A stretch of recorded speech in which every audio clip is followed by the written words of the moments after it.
Hello, everyone, and welcome to the next episode of Language Talks. Today on Language Talks, we have with us Gayatri Chawla. She's a poet, translator, and a French language teacher whose work bridges English, French, Sindhi, and of course, Hindi as well. Her poems have appeared in leading journals and anthologies worldwide, and her books explore themes of memory, displacement, and identity. Through her writing and translations, she brings languages into dialogue with each other while preserving the cultural roots. Her work has been widely recognized. Her poetry collection, The Empress, won the US National Poetry Contest, while Invisible Eye was longlisted for the Cochin Literature Festival Poetry Prize in 2018. Her trilingual book, Borders and Broken Hearts, was shortlisted for the PVLF Author Excellence Award in 2024 in the Best Poetry section. Earlier, she also received a commendation prize at the All India Poetry Competition in 2013 in New Delhi. Let us talk to her and know about her passion for writing. Welcome to the show, Gayatri ji. Hi everyone, I'm delighted to be here for Language Umbrella. Thank you for inviting me. You're welcome, and it's a pleasure to talk to you today. How are you doing? I'm good. Thank you so much. So, I would like to start by asking you about your journey. I mean, how did it start? As a poet, as a translator, you also teach French. So, tell us how it all began. Okay, so I was born in Mumbai, but my early growing up years was in a small town called Burnpur in Kolkata. My father was working for a Indian Iron and Steel company, and we had this huge garden, 3-acre garden bungalow, and I spent a lot of time close to nature. I think that's where it really started. Of course, when we got back to Mumbai, we stayed in Juhu scheme. That's a heaven for nature lovers. I started writing small couplets and articles, and I would publish it in Target magazine. You know, it was a children's magazine, and Tinkle also. I used to go to Nasi Monji College of Commerce and Economics. And of course, I had, I used to write at that time. When you're in college, you tend to write the quintessential theme, love. Love is what you would want to write on. So, love poems is what I used to write. And when I was in the third year, that is FIBCom, we had a subject called Foundation Course, and we were asked to pick up a topic, any subject that we like, and do a project. And I picked up poetry, and that's when I realized that I would want to take it up seriously. I went ahead to do a little research in the library. You know, it was the time there was no Google, and so everything, all that you could get was through, the library, human library, and of course the books. And I did a research on in the Indian poetry scene, read about Jayendra Mahapatra, Turu Datta, Nizam Ezekiel. I read their poetry, and I went ahead to, write and experiment with the words. With French, what happened was, I come from an SSC school, St. Joseph's High School, and we have a choice at that time, standard 8th, grade 8, we had the choice to choose from Marathi and French. And French is really scoring. So I opted for French. And we had a brilliant, I have to thank my French teacher, ma'am, Juliana ma'am, and who taught us the grammar so exquisitely and so extensively that, I went ahead to teach it, because she was really, fantastic teacher. I decided that, I want to pursue my learning in French as well. Right in the beginning, I think when I was in college, I started, just for pocket money, started teaching French, taking classes for school children. And much later, I went ahead to do my degree in French from Alliance Française. Now, I always believe, that there are no coincidences. There are always encounters. Because how is it possible that the two creative things I want to do in life will be located so close to each other. I'll tell you about it. So I was advised by a family friend's daughter, Veena Gokhale. She read my poetry and she said, I joined the poetry circle, and that has these poetry readings and they do critique in marine lines. And so I decided I must join this, and I didn't know much about it. And one day I decided I'll enroll for my French speaking course, and that was also in marine lines. I went ahead. I enrolled for the French course, and I asked Theosophy Hall is next door. So, what are the chances that these two things were just going to be located so close to each other?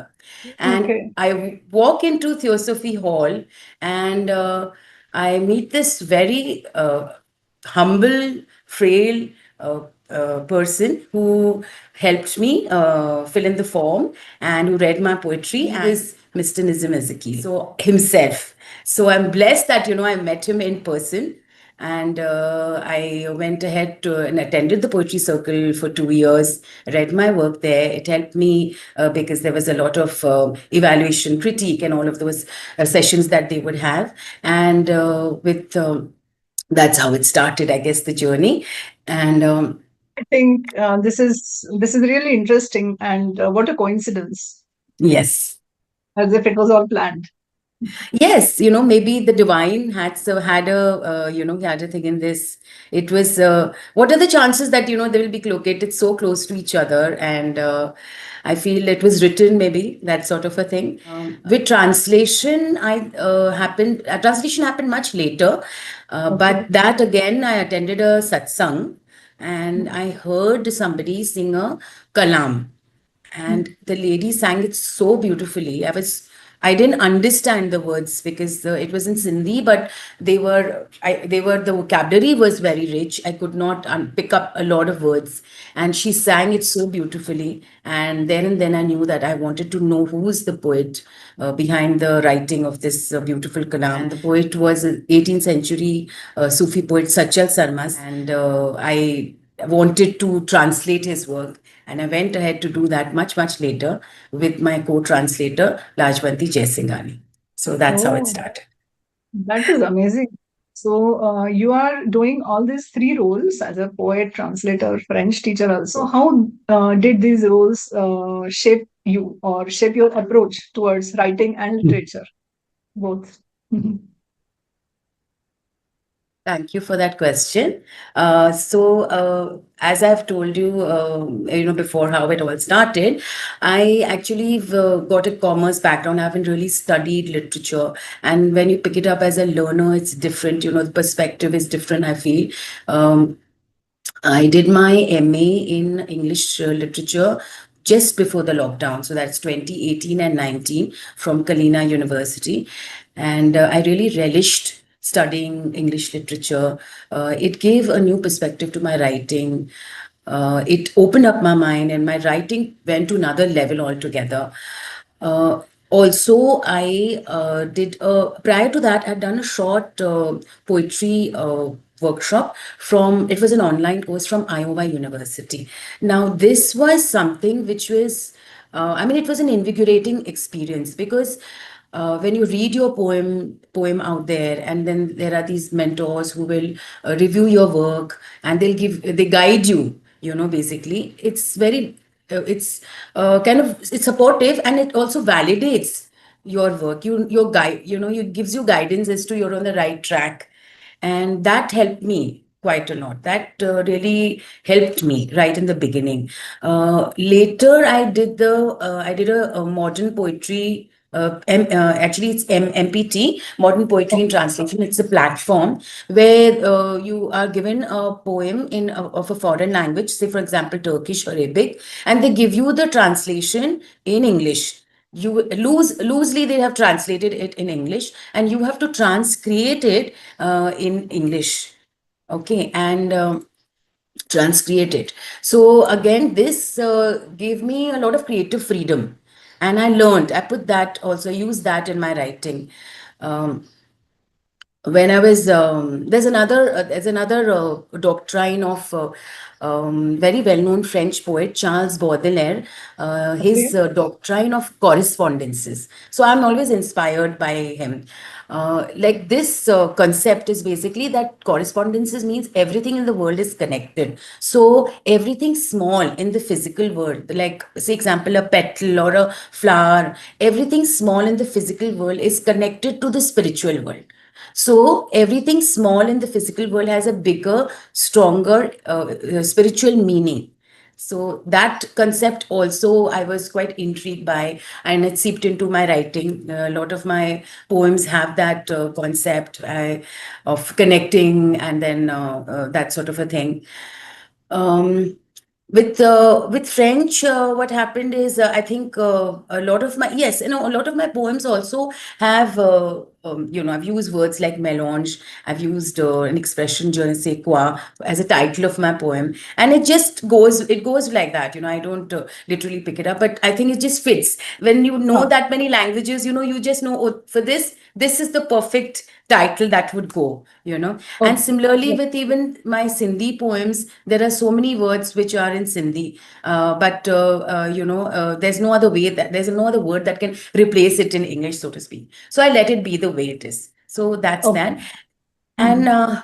one more thing, I think with teaching, um, with teaching, it really got discipline because you sit with a rule book and then you have to abide with the rules because you're giving those rules out to children. So there's a discipline that came into my writing also, because otherwise I don't have a very disciplined way of writing. I'll write when I feel like, it's like that. So it got discipline into my that I should write, regularly. I should probably sit down and take an hour out of a morning and write. So discipline was there. And when I was translating the Sindhi translation, the just seeing the zest in uh, in Lajwanti ji, who's a very senior spiritual speaker, just seeing the zest in which she would sing the song, or the way she's trying to help me understand the Sindhi word in English by showing me some things, by saying it in Hindi. Just that zest helped me, taught me that dedication is important if you want to do something,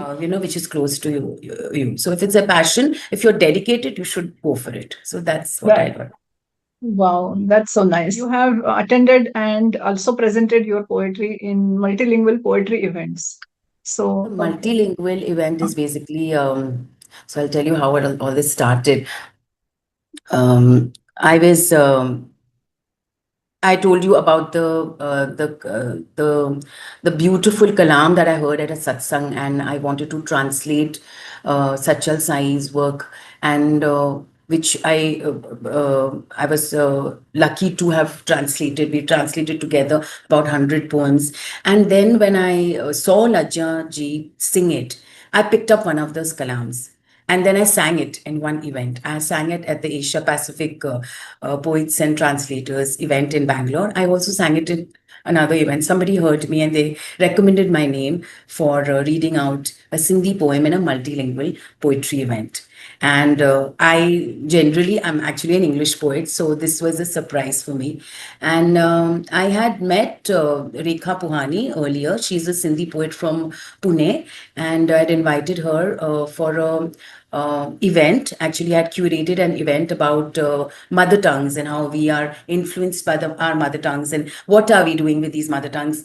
This was at um, an event in Prithvi, and I'd invited her to talk about Sindhi, how she's using that as a language, and so we translated each other's work, and we have so she translated some of my English poems into Sindhi. So I read uh, my Sindhi poem at a multilingual event. It was my first, but it was an it's a different feeling when you're reading your poem in your mother tongue. It's just a different feel. Your tongue is it's you have to do it yourself to feel that.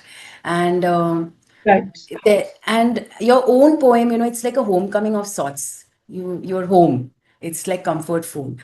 Also, at these events, there are many people who are like, say, for example, I'm reading in Sindhi. There are many, the audience might be mixed, so there will be non-Sindhis also. But then at that time, they just close their eyes, listen, that's the way it is. And the number of my English poems also, when I read, they have Sindhi words like, koki or papad, amma, mohalla. And these words, they are, they resonate with Sindhi culture. So I'm not like, I don't replace it. I let it be the way it is. It's where it belongs. It belongs in the It right sounds so place. nice. Yeah, right. Yeah. So that's how the multilingual events go, So that's that, yeah. Okay. That's such a good thing I find that we are connecting with our mother tongues. Again, about Yes. your book, Invisible Eye and the Empress, it received critical recognition internationally. So, can I request you to recite a poem from that book and tell us Thank more you. about it? Thank you so much. So, Invisible Eye is my first book, and I'm going to be reading a book, a poem from it called Leaving Sin, and it's a poem for my father. It's a poem very close to my heart, and well, I'll not tell you more about it. I'll just jump right in and read it. Leaving Yeah, Sin. sure. Yeah. Occasionally, I feel the loss of place, of inheritance, of a homeland. Not because my grandfather said it or my father felt it, just a needling sensation, a homeland of my own.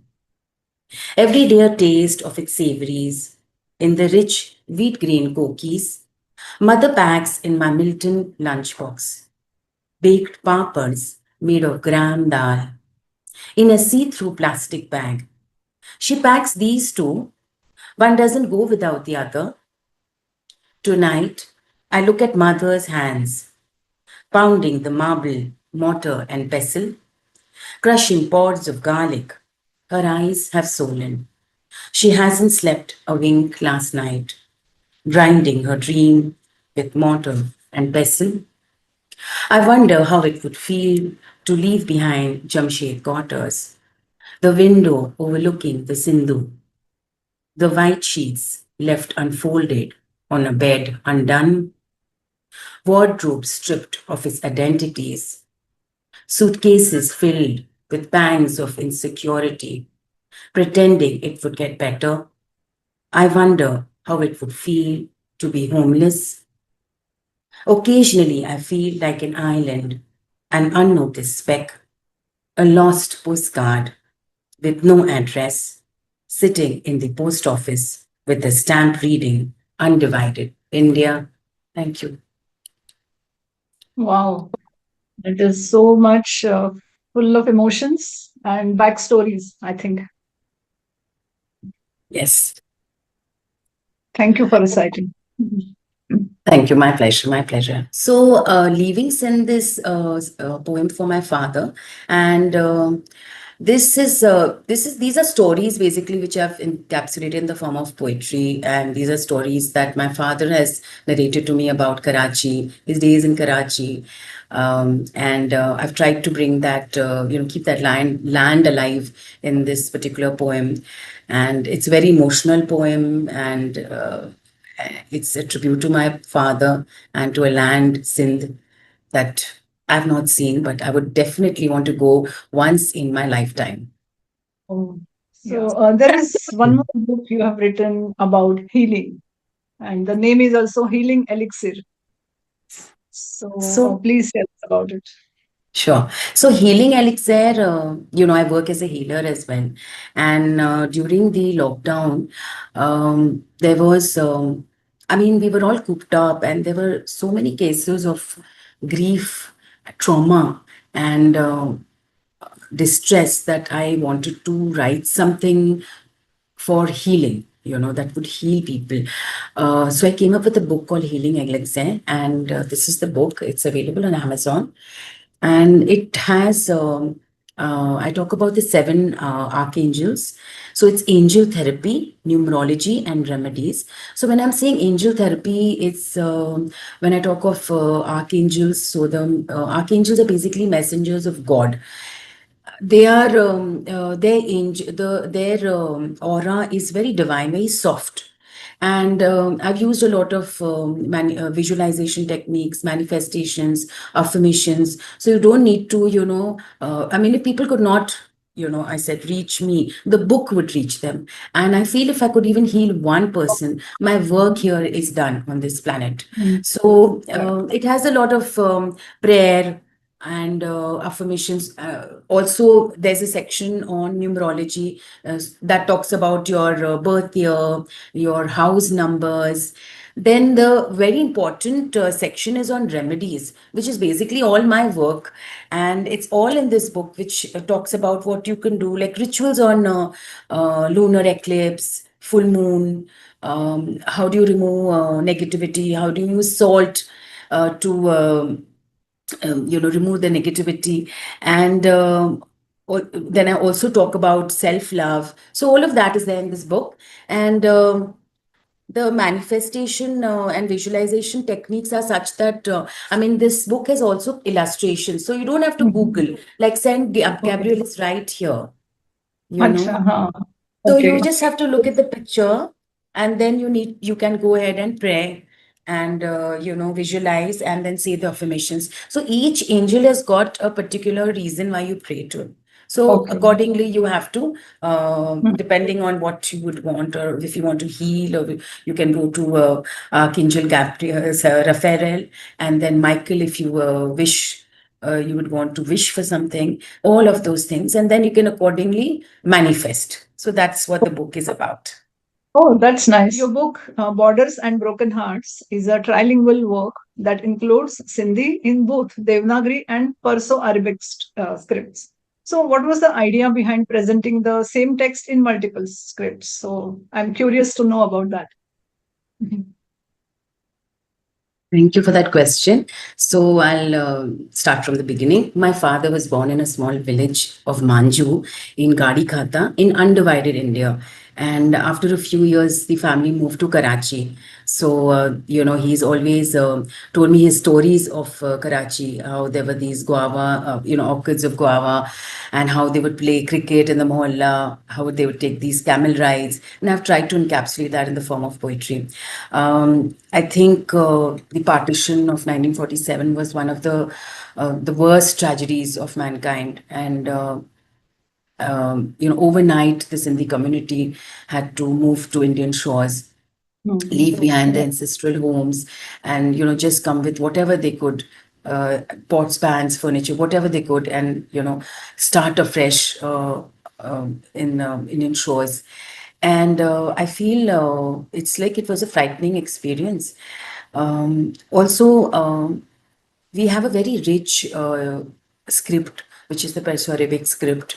But, I mean, a lot of literature was also lost. And then again, to preserve and continue with the literature, we used a lot of Devanagari.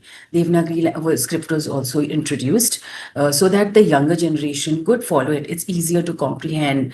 It's easier to learn, and that's why the a lot of literature was then written in Devanagari. I look at us when I look at our community. Anyways, I feel it's fragmented because I feel there are some people who speak Sindhi, but they cannot write. Some people who can write in Arabic, they cannot write in Devanagari, or they write in Devanagari, they cannot write in Arabic. They can write in both, or they can write in neither. So, anyways, it is fragmented, and I thought it's we needed like everything on one platform, one page. And when I saw all the three scripts on one page, it was as if for a poet or as a writer, I felt it was visually very gratifying to see all the three scripts on one page. And when I saw that, there was a tonality also of sorts. It just kind of looked, very well as well. And it looked in sync. There were three different scripts, but it was in sync. And that's why that was the main purpose of, everybody could pick up the book and read it. So it could reach to even English audiences as well as the Sindhi audiences. And they could read the poetry, which was, about partition and parting. So that was the purpose of having the the trilingual, I'm sorry, trilingual Okay. script. And also one more thing, like if I feel like if you um, I mean, if you have a daughter and you want to take your child to show them the native place or ancestral home, where do you go? There's no place to take them, So it is only through these oral stories and histories that you can preserve the land and the culture. So that's the Yeah. reason I wanted. That was the purpose of having this particular book. Oh, Yes. yes. That's a very nice thought. Mhm. Thank you so much. Gayatri ji, we heard you in English reciting a poem. Can you Yeah, recite something in Hindi for us? sure, I can. वतन जी छिक साल जो उह वक्त worry आयो आ साल जो उह वक्त worry आयो आ जॾहिं अम्मा ॿाहिरि बीहे जॾहिं अम्मा ॿाहिरि बीहे सीधी पासे झुकी करे सीधी पासे झुकी करे आलू बुखारे ऐं बीट सुकाए पई आलू बुखारे ऐं बीट सुकाए पई चमचो भरे शलगम जी खटाण खाई आलू बुखारे ऐं बीट सुकाए पई चमचो भरे शलगम जी खटाण खाई ईअं लॻो ईअं लॻो मसालनि सां भरियल ईअं लॻो मसालनि सां भरियल यादि ॾियारंदी आहे उन धरती जी ईअं लॻो मसालनि सां भरियल यादि ॾियारंदी आहे उन धरती जी जंहिंखे वतन चवंदा आहियूं जंहिंखे वतन चवंदा आहियूं thank you Oh, it's such a sweet language. Thank you so much Can you tell us the so English translation of this yes poem? sure so it's a yearning for the country actually and we've titled it the yearning for home. That time of the year again when you grandmother stand outside hunching a little to the right the plum beetroots bleed into a tapestry of second skin as I scoop a teaspoon of pickled turnips reserved cobwebs, spices, remains of a land called home. Thank you. Wow. Yes, quite emotional. Yes. This is the book. Yeah. Okay. Yeah, sure. I think translation played a key role in this book, right? Borders and Broken Hearts, where Absolutely. contributions from your colleagues, Rekha Sachdev Kohani, Barkha Khushalani, and Shobha Lalchandan. So, what challenges and insights came from this collaborative translation process? Yes. So it was Rekha I had met much earlier. She translated some of my poems before the lockdown, most of my poems before the lockdown. Rekha stays in Pune. And she's a very fine Sindhi poet. I met Barkha Kushlani and Shobha Lalchandani. They're both gifted writers from Sindhi writers, and I met them in Mumbai, and I got them on board. And challenge, of course, first is it's difficult to get a publisher for poetry one because it's a niche, and then poetry in translation it gets even more difficult if it's a regional language. So it was difficult, but I was lucky. I met Sarabjit Sarkar from Hawajan Publishers, and he published our book. So I think it was all of us together. I mean, Rekha is in Pune. We are from Mumbai, publishers in Kolkata. It was a circus. It was really so difficult to coordinate everybody because Rekha could not read the Arabic script. I do not read the Arabic script. It was only Shobadi who could write and read the Arabic script. Of course, she is the senior writer. Sarabjit Sarkarji is a Bengali in Kolkata. He doesn't know anything about the Sindhi literature, neither the script.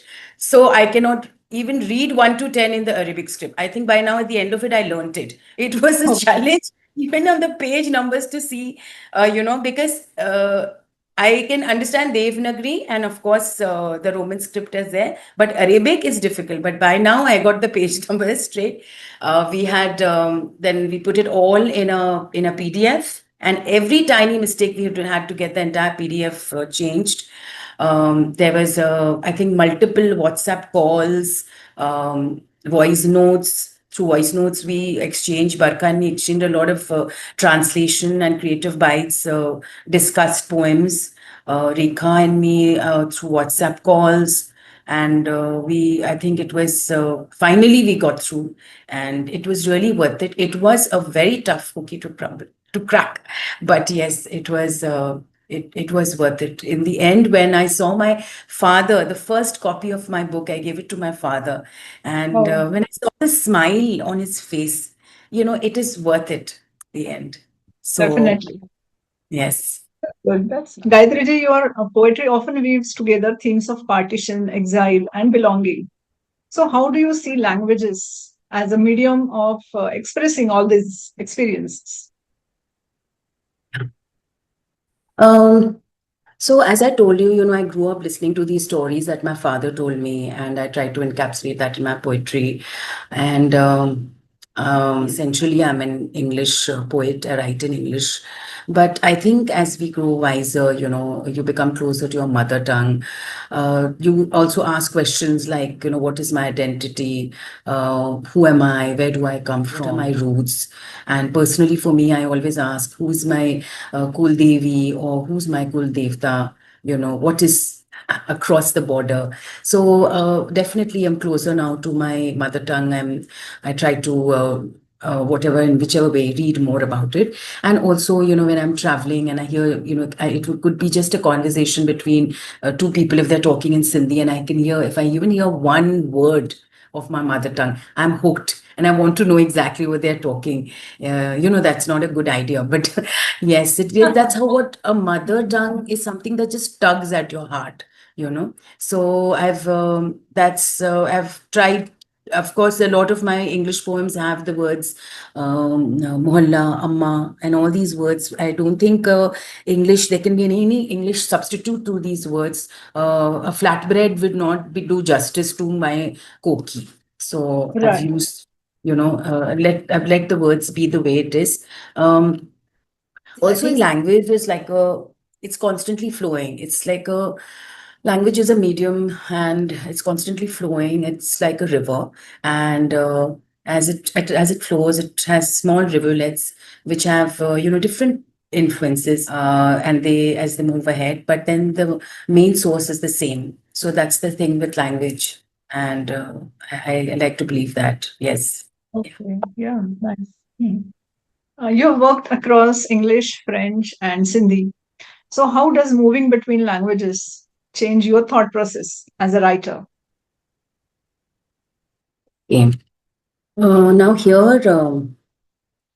It has helped me experiment, I think, with my poetry style. I've started writing in different poetry. Earlier, it would be just free verse, and I've learned not to be like, just it's given a lot of creative freedom to me. And I start writing using different styles like haiku, haibun, tanka, concrete poems.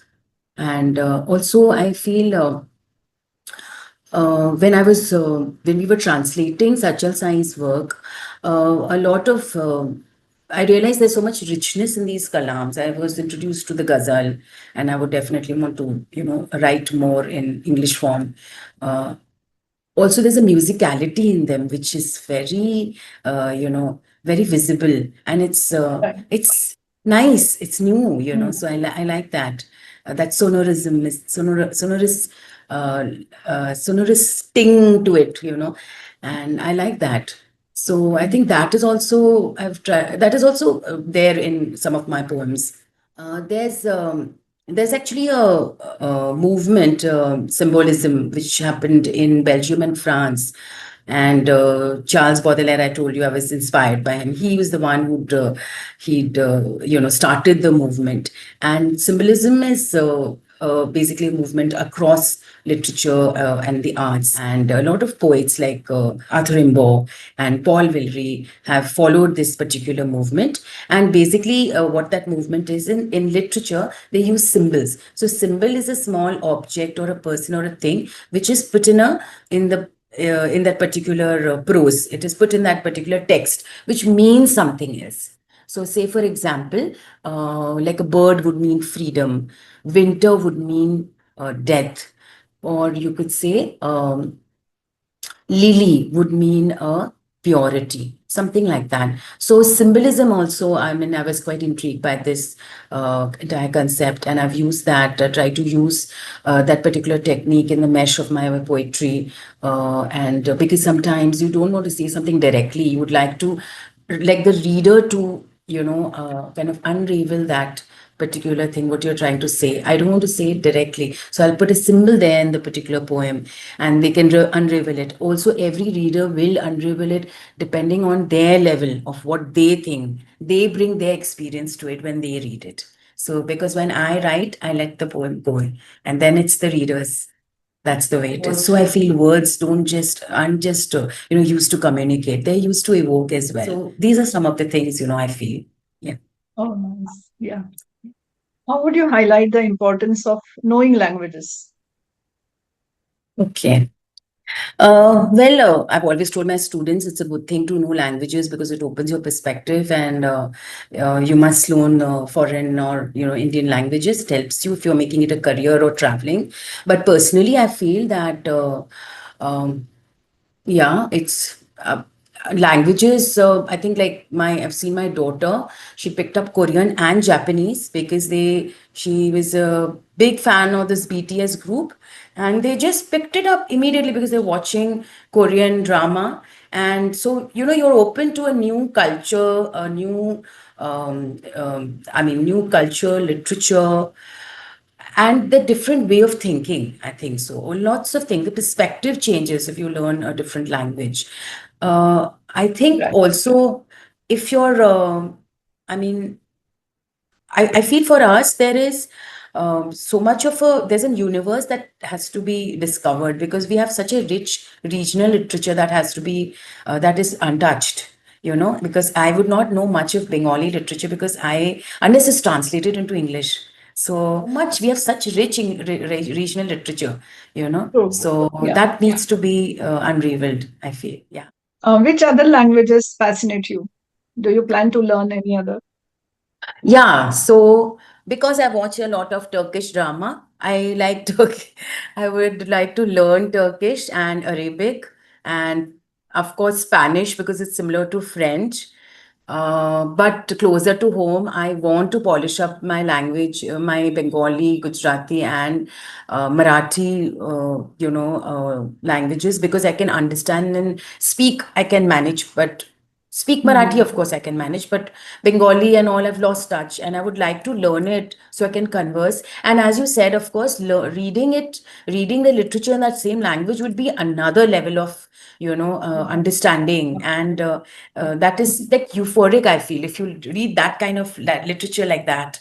So yes, I would want to because I've already I already understand it. So, I don't think it should be so difficult. I would want to do that. Yes, and also my mother is actually Kannada. She's from Okay. Belgaum. So, and Mhm. I'm very sad that I cannot understand neither speak Kannada because my parents spoke in Sindhi at home. And but yes, I would want to learn it. It's very difficult though, because it's very difficult. Yeah. Okay. Such a rich tapestry of themes that you have handled from displacement to healing, multilingualism to mystical inquiry. So, what direction do you see your work taking next? Are there any new projects or themes you're currently exploring?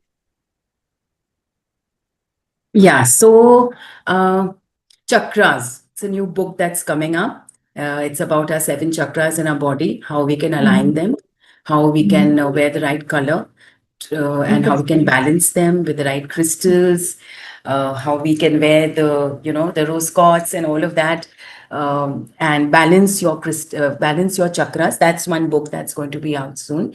My Sachal translations are all ready. They should hopefully be coming out soon. Because I work with children, I would want to do something with children literature. I would definitely want to write something for the children. And Nice. yes, the all-time poetry manuscript is always there in the cards. So that's all for now. Wow, that's a lot. I would say. I Yes. wish you all the best for it. Thank you so much. Thank you. I had a great time. Thank you so much. That was a lovely conversation with you, Gayatri ji, and I got to know so many things that you're doing and also in the pipeline. Thank you so much for joining my show, and I'm really pleased to have you here. Thank you so much. The pleasure was all mine. Thank you. Have a good day. Wish you the same. Thank you, everyone, for joining me in conversation with Gayatri Chawla. See you on the next episode. Till then, have a good day. Bye bye.